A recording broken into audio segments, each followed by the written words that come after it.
What's going on, world of YouTube? This is A New Breed coming at you with another review. Now, I recently had a couple emails and people were asking how to maintain power in an SHTF situation. So today I'm going to answer your question with one of the products I currently have. This is the Enginstar 300 watt power station, 296 watt hours, 80,000 mAh with a lithium ion battery. Now what we're going to do is we're going to go in some of the specs, we'll check out what it does, what it can and can't power, and kind of give an understanding for watt hours. So just kind of bear with me and roll with me as we go through this, and hopefully you will be able to find out your needs. Now this is just a 300 watt. They have them in numerous different ones through numerous different companies. That is up to preference. Now let's go ahead and jump into that, and then ultimately we'll come back and I'll show you how it works. Now we're going to start off by talking about the 298 watt hour capacity. Now for this, the results may vary, but on a mini fridge, you'll normally get about 6 hours charge, or a CPAP machine, 2 to 4 nights.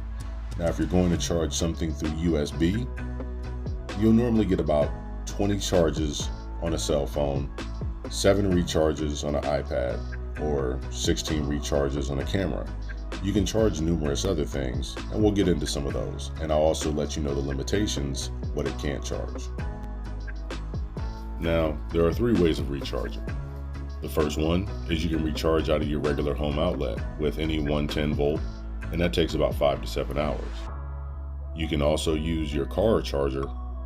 That takes about 10 to 15 hours. But the solar panels are sold separately, and if you want to do solar, it's about 10 to 15 hours with anything 50 watts or higher, but I normally get better results and I use just one 100 watt panel. Now, it does have a pure sine wave 110 AC, and it's safe for most of your products. But on average, you can recharge a drone between 3 and 5 recharges, laptops 5 plus, LED lights 50 plus hours. That can do a lot. And with the camera, 15 plus charges. So these are the minimum ratings for what you can do. So you can also do a lot more. Now let's zoom in on the front. If you look up in the top left corner, you're going to see your 12 volt 8 amp car charger. Then if you go down for your DC ports, you have 12 volt 8 amp and 24 volt 3 amp chargers. If you scroll down one more, you'll see your input. Now that is where you're going to be plugging in your car charger or your 110 charger. Now if you're plugging up to the solar panels, it will have a connection where you can plug from solar panels into that. Now if you go over one to the right, you'll see your 18 watt Type-C connection. And if you go above that, you have 2 5 volt 3.1 amp USB chargers. Those are compatible with speed charging or anything else that you would need that as at that amp. Now, if you go over to the right, you see your 2 ports. Those are your pure sine wave 110 volt up to 300 watt outlets. And basically you would plug in whatever you would plug in your basic house outlets. Now we're going to go into what it can't or shouldn't charge. Now when you go into what it shouldn't charge, stuff like coffee makers, induction cookers, no microwaves for sure, those things are normally high watts. Electric tea kettles, electric drills, and that's going to be any of your high wattage power tools. So don't use saws, don't use anything like that with this. Anything over, it has a 500 watt peak, but 300 watts is just about what you want to use it. No electric grills. So remember, this supports things under 300 watts or at 300 watts. None of the high stuff. So now I'm going to show you how it functions. We'll start off by, this is the power button. When you click this on, it pushes your 2 USB, your DC, and your cigarette lighter. You can use them all. So what we're going to do is we'll start by plugging in the camera that I'm currently using. We'll plug that in. And as you see, the watts changed. Now we'll go ahead and we'll put on a wireless Bluetooth speaker. We'll get that plugged in. Now, as you see, the wireless Bluetooth speaker, it jumped up. We're currently sitting at 15.3, 15.4 watts.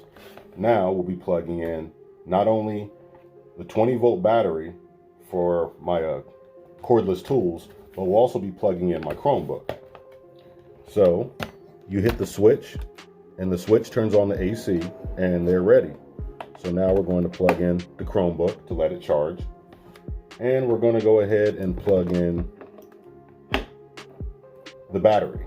Now you're going to have to give this a second to kick on. That's just kind of normally how it is. But if you noticed at the top, it started to change. Currently charging at 4 watts, then it jumped up to 11. Now it's up to 27 watts. So now we're currently charging the camera that I'm using, this, my Bluetooth speaker. We're also charging the battery and the Chromebook all at the same time. So if you take the watts, you average them out and span them over the 298 watt hours, you'll get just about how long you can charge these objects. Now this is just overall. Now I do want to show you an extra added feature that I do like. This is for emergencies or whatever else you have to use it for, even to light up a room. While still charging, bear with me, I'm going to flip this around and show you that this actually has a LED light on the back.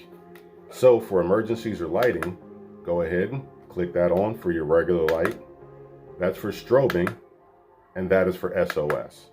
So as you see, the light on the back has 3 different settings for emergency purposes or to light anything you need. And once we turn this back around, as you see, still going. Cutting on the light does not interrupt, and it barely uses any power. So this was a brief overview for those who wanted to know how to get some form of energy while you're on the go. Now, realistically, look at your energy needs. If you're going to be running things over 300 watts, it's best to look into something a lot bigger than this one. You want to take the watts, if you're going to be running something 600, 700, even a microwave that's going to be running at 12, 13, even 1400, you don't want to get a 300 watt to run something that's going to be 14, 1500. So therefore, look at your energy needs, find out what you're looking for. For me, because I'm running simple stuff like lights, small things, and this is probably what you'll be running in a SHTF situation, so you wouldn't need more than this. But if you want to run more amenities, then I would definitely recommend getting something bigger. Look around, they have numerous different types that are bigger, numerous different brands. A lot of them are competitive, but always stick with lithium ion because of the memory that it has. So I just wanted to run that by you, let you see what it does, and ultimately let you see that even in a stuff hits the fan situation, you're still good to go. Now this does come with its own charger, and the charger goes into the outlet down here, of course, that I showed you earlier. And the other way you can power it is by solar panels. Now when you're charging solar, this comes with it. Now this goes into your solar panel. These hook up to the negative and positive of your solar panel, while this wire goes into the bottom of here. And that's how you charge through the solar panels. So that's just a brief overview. And like I said, I would definitely recommend it, even if you're not going to get one this big and you just want to provide light, or you want to get even bigger, one to keep your amenities like a TV or anything that you're going to be charging going. Once again, I definitely recommend this. This one is the Enginstar 300 watt, 298 watt hour backup battery, basically.